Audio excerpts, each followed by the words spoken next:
261장 어두운 밤 마음에 잠겨 역사의 어둠 짙었을 때에 계명상 동쪽에 밝아 이 나라 여명이 왔다. 고요한 아침에 날아 빛 속에 새롭다. 이 빛 삶 속에 얽혀 이 땅에 생명탐 나아간다. 하나님 말씀 성령복음 5장 17절에서 32절 말씀 한 번 더 읽도록 합니다. 17절 말씀 제가 먼저 받들어 봉독드립니다. 대제사장과 그와 함께 있는 사람 즉 사두개인의 당파가 다 마음의 시기가 가득하여 일어나서 주의 어제도 같은 본문 말씀을 가지고 20절 가서 성전에 서서 이 생명의 말씀을 전하라. 가라, 서라, 전하라. 생명의 말씀을 백성에게 말하라, 전하라. 어제는 그 생명의 말씀 자체에 대한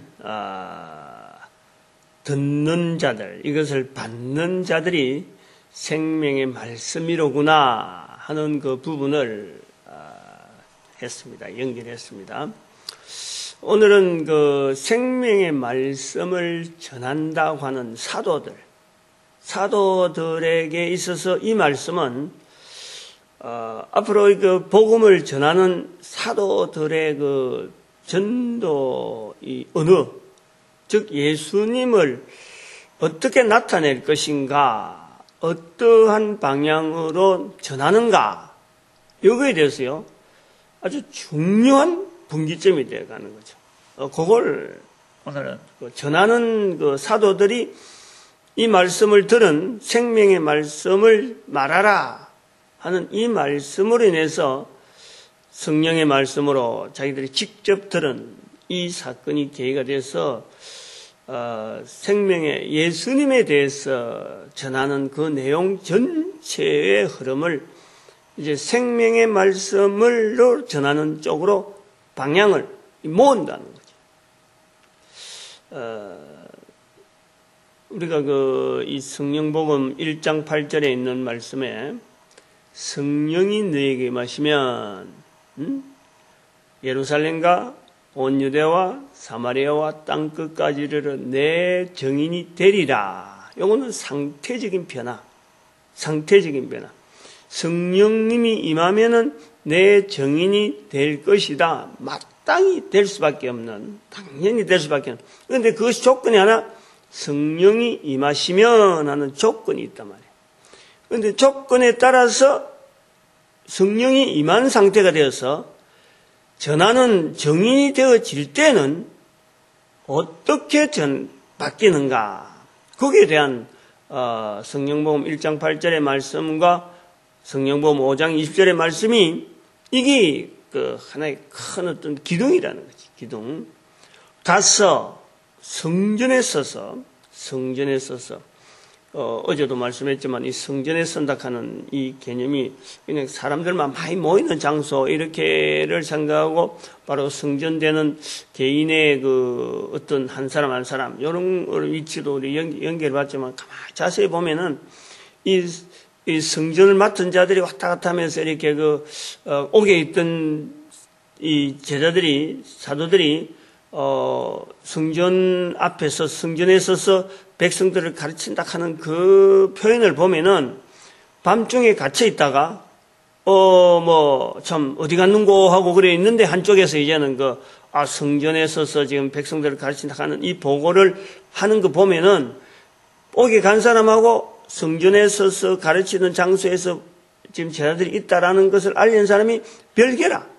그러면은 이 성전에 선다라는 이 자체는 바리새인들이나 율법사들이 백성들 앞에서 어떤 가르침을 할 때는 반드시 이 장소에서 하게 되는 가르치는 장소, 정해져 있는 장소, 그것이 성전에 서는 것이 아닌가. 그래서 성령님께서 이 제자들에게 이야기할 때 성전에 서라 하는 이 말씀을 아마 어떤 특정한 장소를 겨냥해서 성전에 서라 하면은 이 제자들이 그 장소로 가고, 또 다른 사람들도 뭔가 가르침이 있는가 해서 들려볼 수 있는 것은 바로 성전에 서서 이 가르치는 장소, 아마 이런 어떤 공통된 인식되어지는 특정한 장소를 겨냥을 한 것이다. 그래 보고 또 우리는 이것을 우리 개인의 하나의 그 성전되어지는 하나님이 함께 하시는 우리의 모습, 바로 성령님의 말씀이 임재되어질 수 있는 우리의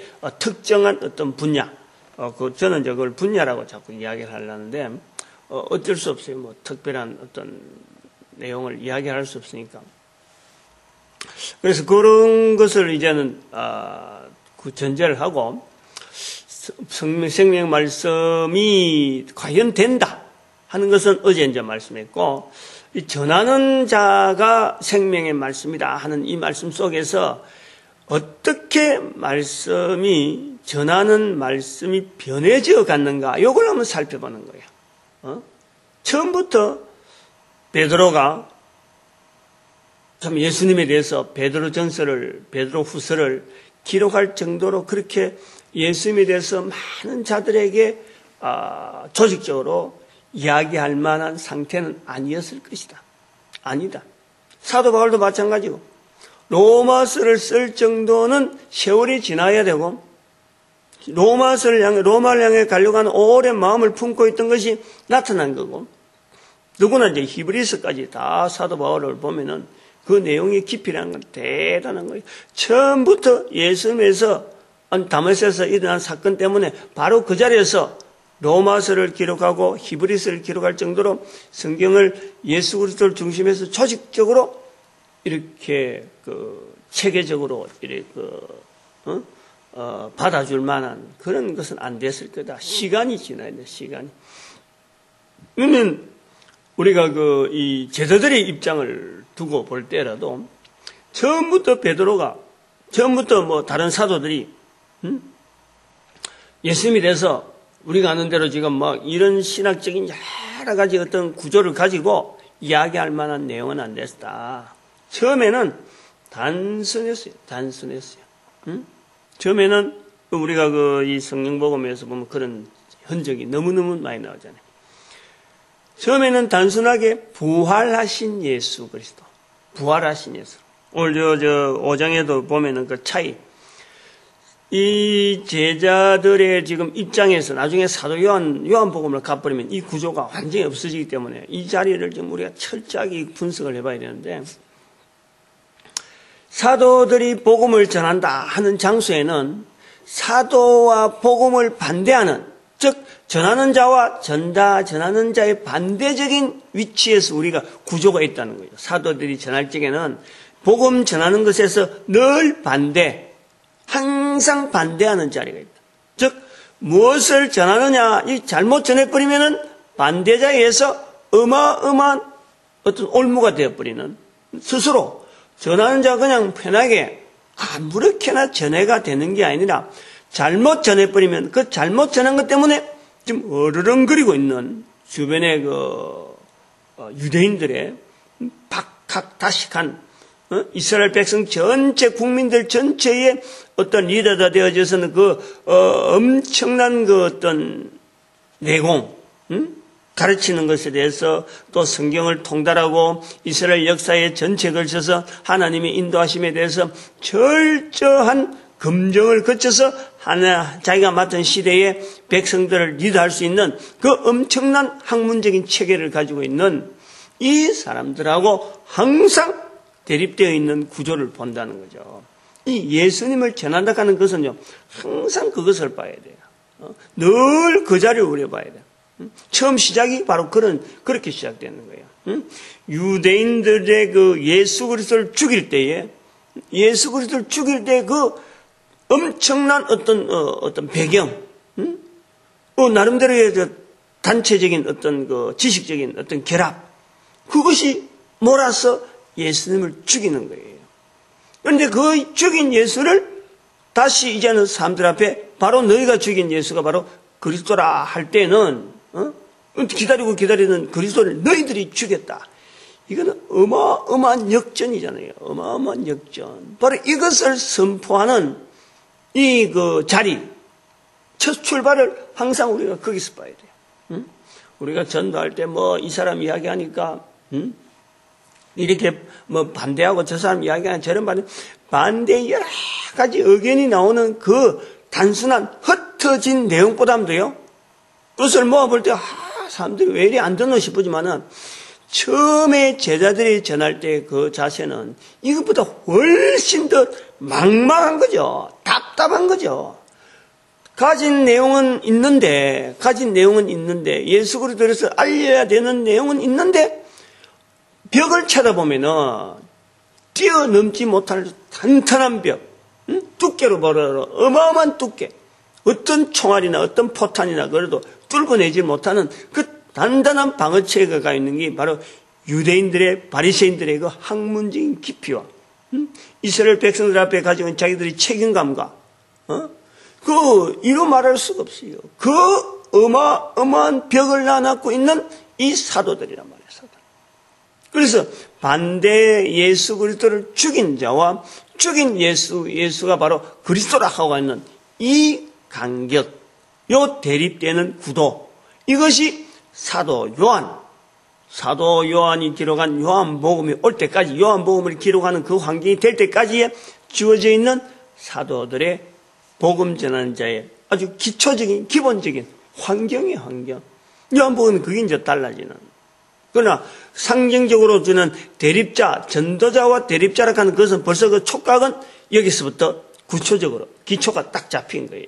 그것이 요한이 바로 대상을 이제는 유대인들이 아니고 로마 사회, 헬라 사회, 그걸 겨냥한 거고, 오늘 우리는 우리 주변에서 만나는 수많은 각 나라, 각 민족, 각 방언 속에 숨어있는, 습관들 속에 숨어있는 예수 그리스도를 듣도 보도 못한 사람들에게 예수 그리스도를 알려야 되는 그 벽이 또 여전히 우리에게 있으면서 그 속에서 관습이 되어서 좀 이 예수 그리스도를 전한 자에 대한 대항하는 어떤 지식적인 세력들, 지식적으로 안 들었으니까, 지식 체계가 안 잡혔으니까 반대할 수밖에 없는 그런 구조를 우리는 보는 거예요.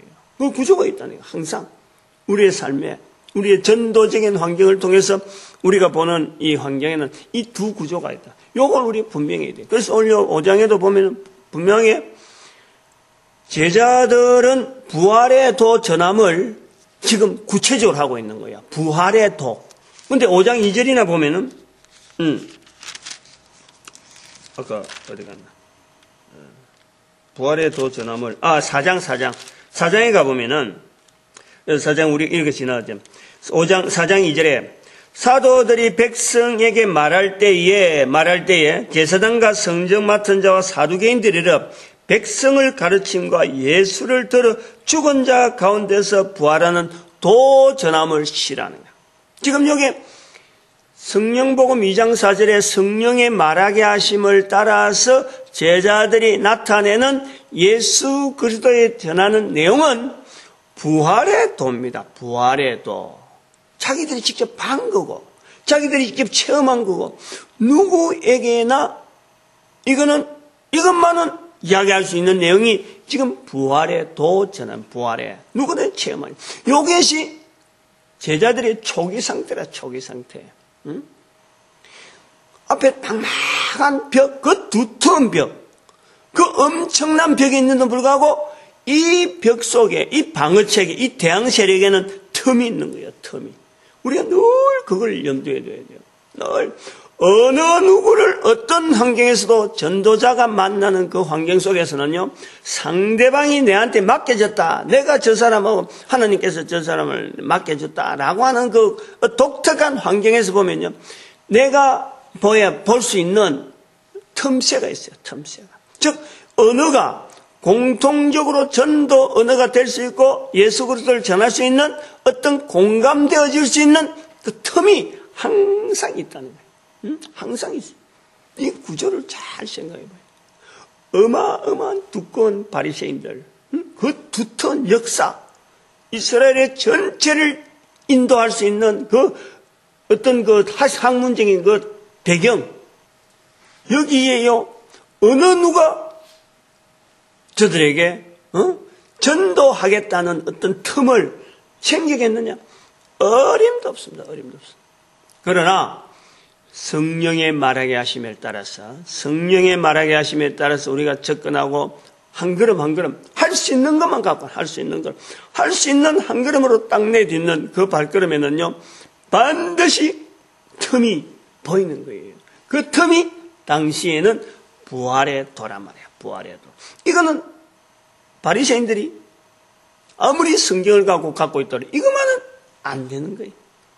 요 자그마한 것 같은데 하나 그 분량을 보면은 바리새인들이 가지고 있는 학문적인 체제나 그 간단한 조직력에 비하면은 사도들이 가지고 있는 것은 아주 단순한 어떤 그 봄에 뿌리는, 흙에 뿌리는 조그마한 씨앗, 바람에 날려가는 씨앗 정도밖에 안 돼. 씨앗. 그거 날아가는 씨앗.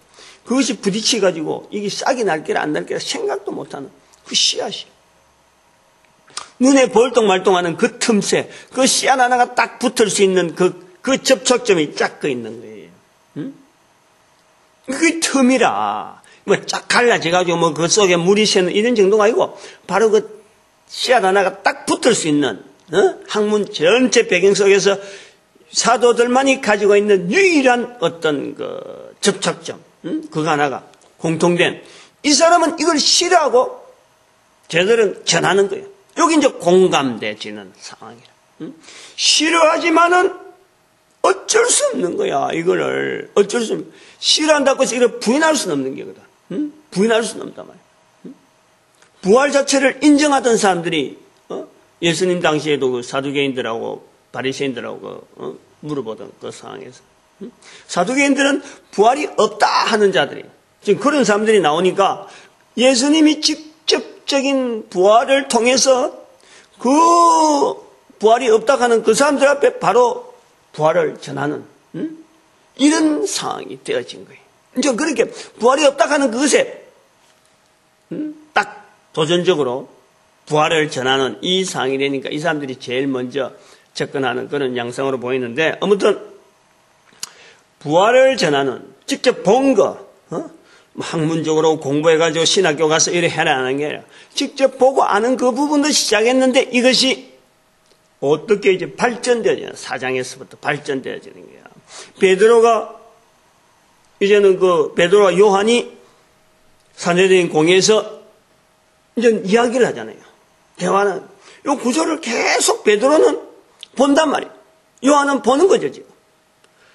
수많은 학문을 가진 자들이 지금 공회를 열어서 자기를 공격하고 자기들을 공격하는데 자기들이 말하는 내용 자체는 사실은 별거 아니지. 별거 아니죠.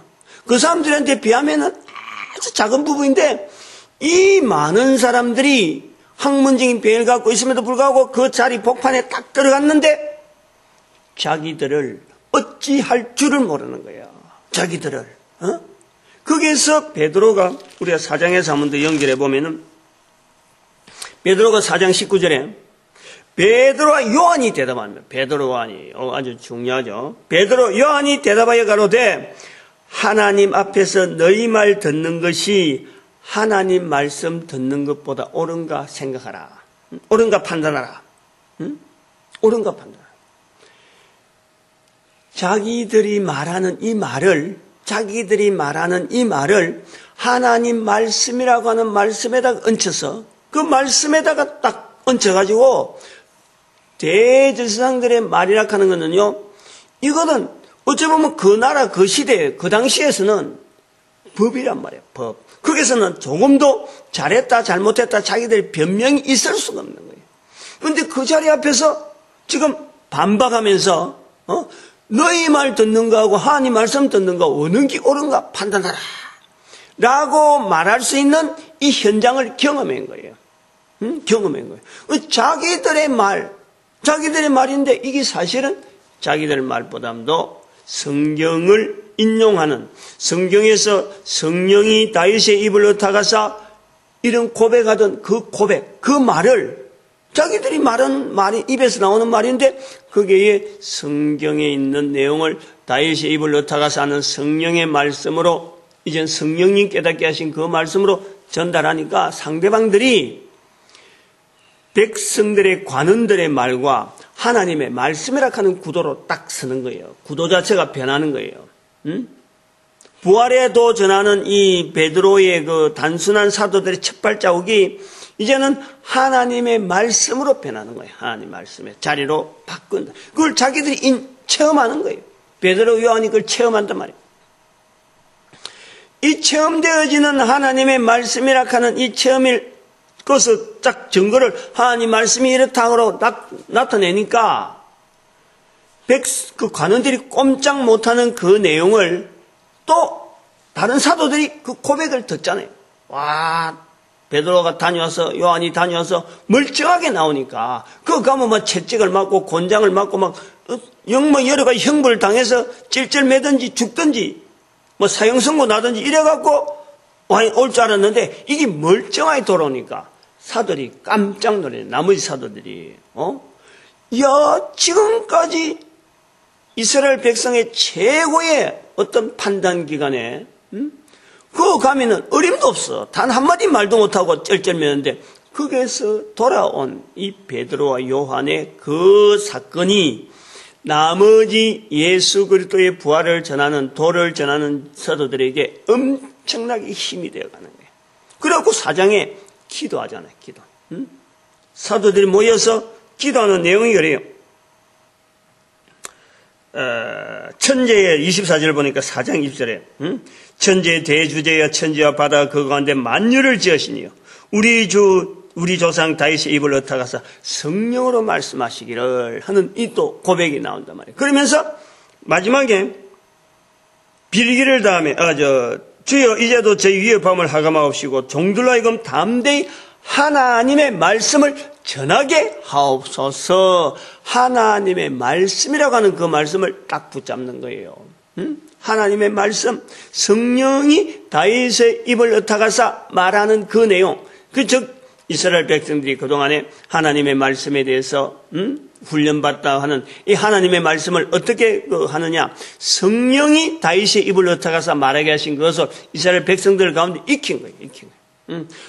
이것이 하나님의 말씀으로서 이 관원들이 말하는 그 말하고 대항할 수 있는 하나의 저들의 그 힘을 약화시킬 수 있는 것은 우리는 하나님의 말씀으로, 하나님 말씀을 붙드는 자로 방해하는 자들과의 우리 무찔러는 이 내용으로 하나님의 말씀으로 받아들인다. 하나님 말씀을. 그래서 첫걸음은 부활의 도와 관계된 내용으로, 체험의 내용으로 이야기를 하는 과정에서 대화를 하다가 이제 이것이 부풀어져가지고 대적이 이제 완전히 강압적으로 억압으로 말로서 자기들의 판단으로서 이제 딱 하게 나올 때 거기에 대항해서 나오는 것이 하나님의 말씀으로 대항해 나오는 거예요. 이제 붙잡고 나간단 말이에요. 하나님 말씀. 그 붙잡고 가는 중에 오늘 이 본문에서 성령님께서 하나님의 말씀이라고 하는 막연한 말씀으로 하지 말고 바꿔준다는 거지. 바꿔준다는 거예요. 하나님의 말씀으로 나가는 막연한 말씀, 너무 그러면 퍼진다는 거지. 너무 팡 퍼진다는 거예요.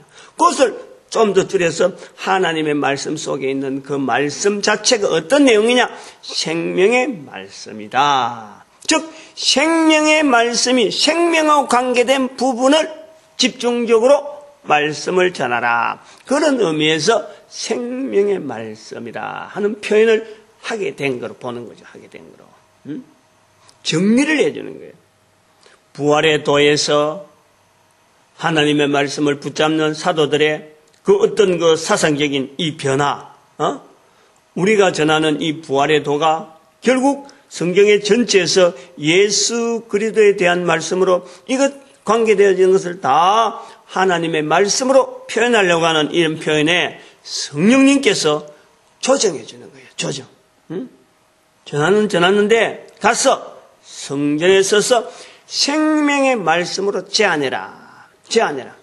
하나님의 말씀에 이 엄청난 이 분량을 퍼뜨리면은 또 바리새인이 돼버리는 거예요. 또 퍼뜨리면. 즉, 이 유대인들도, 바리새인들도 뭐 하나님 말씀이라고 안 한 건 아니잖아. 다 하나님 말씀으로 성령이 말하게 하심이 자체가 그 자체가 하나님 말씀으로 알고 있는데 부족한 것은 부활의 정인 그밖에 없었단 말이에요. 그래 그걸 갖고 억압하려고 했는데 하나님의 말씀이라고 하는 그 말씀 앞에서는 자기들도 할 말이 없어서 놔뒀는데 이대로 하나님 말씀이라고 하는 그것만 잡고 있으면은 또 바리새인 되는 거예요. 바리새인의 자리에서 또 부활에 또 하나만 더 추가된 것밖에 안 되는 거예요. 그거를 이 구약 성경 또 하나님의 말씀에 주어지는 이 성령으로 성령님 말씀을 주어지는 이 모든 이 요약을 딱 정리를 생명의 말씀으로 정리를 해야 되는 거예요. 정리를. 모든 막 흩어져 있는 하나님 말씀의 여러 가지 사상으로 막 번질락하는 그것을 생명에 관계된 말씀으로만 요약해서 정리해서 그걸 전해라 하는 것이 성령복음 5장 20절에 있는 이 말씀으로 가서 성전에 서서 이 생명의 말씀을 다 백성에게 말하라. 다 백성에게 말하라. 로 전해진 것이다. 이렇게 보고 있는데 이제 여기에서 우리가 지금 알고 있는 이 생명의 말씀, 요거하고 연결되어진 과정에는요, 요한복음에서 나오는 태초에 말씀이 계시니라 하는 요한복음의 이 고리가, 요한복음의 이 징검다리가 우리에게는 아주 중요한 위치를 가지고 있는 거예요. 왜 사도 요한이 요한복음을 기록할 때 제일 먼저 1장 1절에 태초에 하나님이 천지를 창조하시나, 창세기 1장 성경에 이 하나님 말씀에 제일 먼저 나오는 시작되어지는 창세기 1장 1절을 그 구조의 모양을 그대로 받으면서 요한복음을 왜 태초에 말씀이 계시니라 하고 말씀이 계신다라고 언저리를 딱 잡느냐. 사도 요한의 걸음을 아까도 말했잖아요. 베드로가 하나님 앞에서 하나님의 말씀이라고 하는 이름을 가지고 사내들인 공회에서 이게 깨뜨리고 물리친 거예요. 적진을. 그걸 물리치고 쟤들이 하나님의 말씀에 대한 언어의 변동. 그리고 오늘 읽는 사도행전 성령복음 5장 20절에 있는 성령님의 직접적인 음성으로 들려지는 사도들이 막연하게 체험으로 인해서 하나님 말씀이라고 하는 그 말씀을 붙잡은 그 사건 현장에 사도 요한이 있었던 거예요. 베드로와 요한이요. 베드로와 요한. 그런데 성령님이 직접 조정해 주는 거예요. 조정. 생명의 말씀으로 전하라. 생명의 말씀으로 바꿔라. 생명. 요 의미를 사실은 사도 요한은 요 베드로가 있을 적엔 당시에는 또 유대인들이 사도들이 걸어가는 걸음에 항상 걸림이 되어지고 대항하고 어쨌든 무너뜨리려 하던 이 세력으로 존재하고 있을 때는 이 말씀의 의미를 힘을 몰랐어요. 그냥 하나의 생명의 말씀 이 자체를 계속하면서 생명의 말씀이 뭐냐, 우리가 이걸 어떻게 해야 되냐, 여기에 대해서 붙잡지를 못하는 거예요. 베드로가 늘 특별히 우리가 이제 신학을 만들자, 신학교에서 생명의 말씀을 연구하자, 이렇게 할 필요가 없는 거죠. 유대인들이 있을 적에는. 그러나 유대인들이 사라지고 난 뒤에는 하나님께서 이 수많은 모든 사람들의 과연 동침이 공감이 되어지는 분야를 볼 때는 여기서 말한 성령님께서 말한 생명의 말씀을 다 백성에게 다 전하라 하는 이 말씀 자체가 사도 요한이 볼 때는 온 인류가 공통적으로 공감할 수 있는, 복음에 공감할 수 있는 공감대가 뭐냐? 생명이라는 생명. 유대인들에게는 하나님의 말씀과 통합니다. 유대인들은 하나님 말씀으로 통합니다. 왜? 성경에서 성령으로 다윗의 입을 흩어가서 하는 이 내용이 통하는 거예요. 그러나 유대인들이 사라지고 난 뒤에는 성령으로 다윗의 입을 흩어가서 이런 말을 알아들을 수 있는 사람이 없는 거예요. 우리가 사도 요한을 통해서 요한복음의 중요성을 우리가 요한복음을 이제 지내왔기 때문에 늘 누누이 강조한 분야가 바로 그 분야란 말이에요. 전도 현장으로 봐요. 전도 현장. 사도 요한이 전도하는, 사도 요한이 예수님을 전하던 그 수많은 환경 중에서 변화되어지는 예루살렘의 멸망 AD 70년 이후에 기록되어 있는 성경으로서 그 사도 그 전도 현장의 변화, 그 변화에 대한 대응, 그걸 우리가 사도 요한복음을 본단 말이에요. 그 요한복음을 봐야 오늘 성령복음 5장 20절에 나오는 이 생명의 말씀을 전하라 하는 이 말씀하고 사도 요한이 요한복음에서 누누이 이 생명, 우리 인간이 가지고 있는 근본적인 이 생명하고 영생, 영원한 생명, 너희가 성경을 영생을 얻는 줄 알고 성경을 상고하고 내가 바로 이 성경은 내게 대하여 말씀하는 거다 하는 요한복음 5장 39절의 말씀. 태초에 말씀이 계시니라. 시작되어진 1장 1절 시작되어져. 이 영생, 하나님이 세상을 이처럼 사랑하사 독생자를 주시니 이 바로 영생을 주. 모든 사람을 다 구원하게 하는 이 영생 개념이 바로 이 오늘 복음에 나온, 오늘 여기 나오는 성령복음 5장 20절에 나오는 생명의 말씀을 전하라 하는 이 말씀을 기초하고 있는 사도 요한의 이제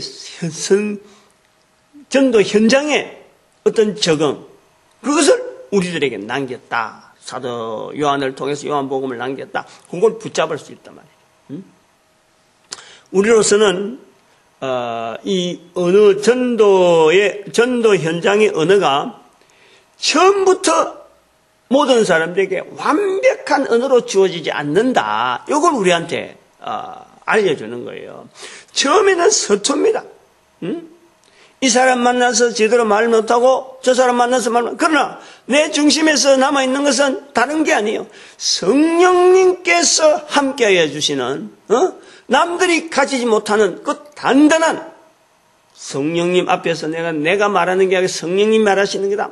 그래서 성령님 말하시는 그 말을 내 입에서 나오는 말이지만 내가 다시 머금고 이걸 갖고 다음에 어떤 현장에 대해서 자꾸 연구하고 그쪽 현장에서 이렇게 나왔는데 왜 이런 말이 나왔지? 자기 입에서 자꾸 훈련하는 거예요. 그러다 보면은 발전하는 거예요. 발전. 그 발전하면은 나중에는 성경 전체에서 원하는 성경을 통으로 딱 볼 수 있는 성경 창세기 1장에서 요한계시록까지 전체가 다 한눈에 쫙 통으로 나타나는데 아까 말씀했지만 예수 그리스도, 그 다음에 성부 하나님, 성자 예수님, 이 내용이 그대로 나오고 인간의 모습이 나오고 바로 인간의 원수되는 적이 되는 사탄의 활동이 이 안에서 그냥 그대로 성경 안에서 나타나면서 바로 나를 도구 삼는 성령 하나님의 도구도 내가 삼기지만 한편으로는 마귀의 도구로서 내가 살아가고 있는 이 인간의 모습을 우리가 발견하게 되는 거예요.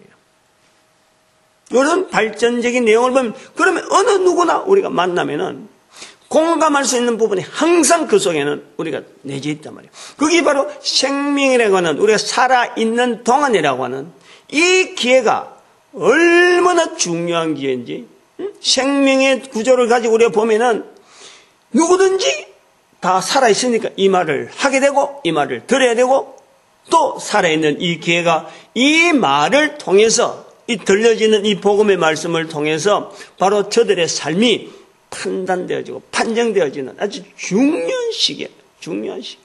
나는 전할 수밖에 없는 거고 이를 통해서 저기 과연 생명이 들어가고 안 들어가고 하는 것은 성령님께서 역사하시는 또 저 사람을 또 나를 섭리하셨듯이 또 저 한 사람을 섭리하시는 분은 바로 성령님이라. 나는 단지 고리만 예수를 통해서 저들에게 언어가 전달되었다.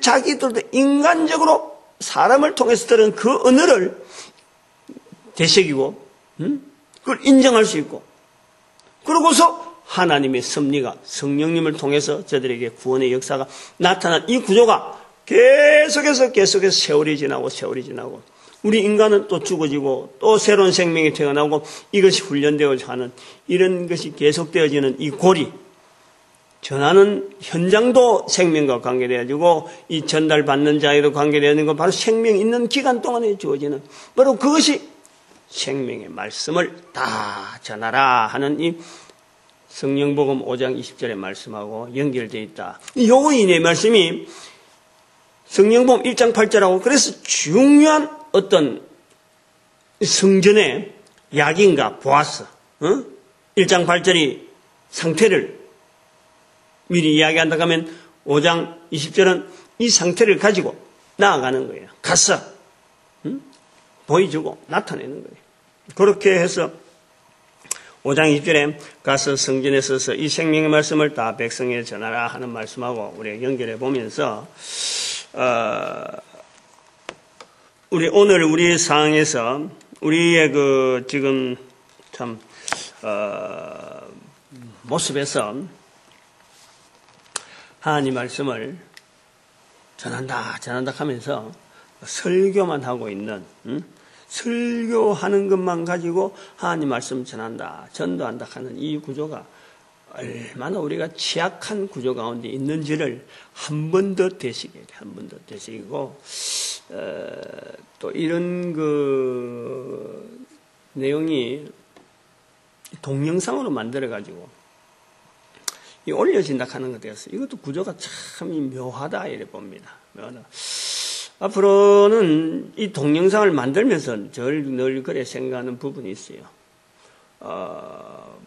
별 볼 일 없는 뭐 저희 같은 이런 사람을 통해서 이런 동영상이 만들어지고 또 전도에 대한 이런 자료들이 하나의 동영상 자료로 남겨지는 이런 걸 보면서 생각을 하는 거예요. 예측을 하기를 앞으로는 성경 말씀을 가지고 창세기 몇 장, 뭐 계시록 얼마 이 사이에 이 수많은 성경을 읽으면서 다른 사람들에게 예수를 믿자, 또 전도하자.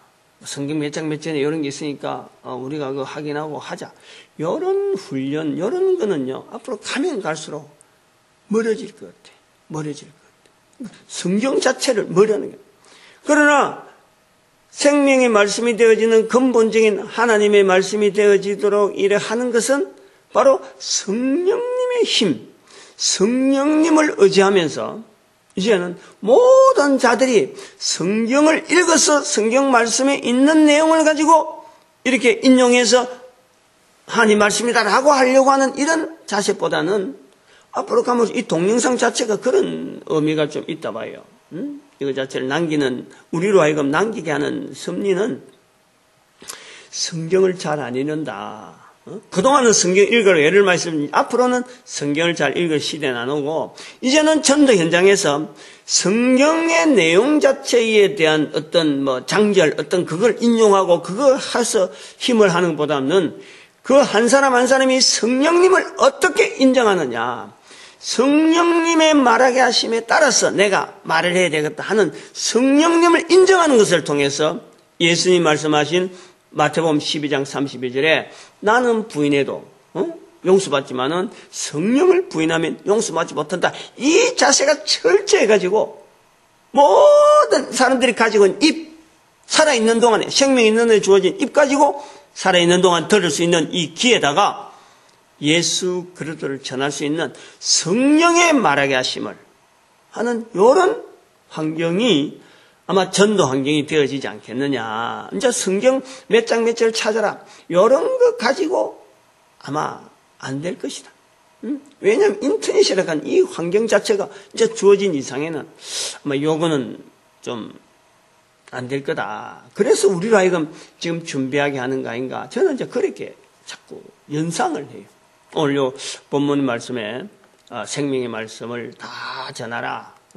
앞으로 세월의 변동에 아마 대응되어지고 그런 것을 준비하게 하신 섭리가 아닌가 그래 보고, 어쨌든 이 교회 와서 이런 걸 들을 수 있는 이런 환경은 성령님을 통해서 전도자 되어지는 이 일이 얼마나 복된지를 한 번 더 다짐할 수 있는. 그래서 모든 교회는 앞으로 어떤 형태로 바뀔지 모르지만 어쨌든 간에 이 교회라고 하는 이 자리는 분명히 있을 것인데 하나가 돼야죠. 연합해서 전도하는데 성령님을 나타내고 성령님 통해서 예수를 나타내고 그래서 모든 인간이 창조주 하나님 앞에 무릎 꿇게 되어지는 인정하는 그런 시기가 분명히 올 것이로 이 교회는 쓰임받을 거로 보고 특별히 또 이 일에 우리 민족이 민족 단위로 우리 민족이 특별히 쓰임받기를 축복하는 시간으로 주의 삼창합니다. 주여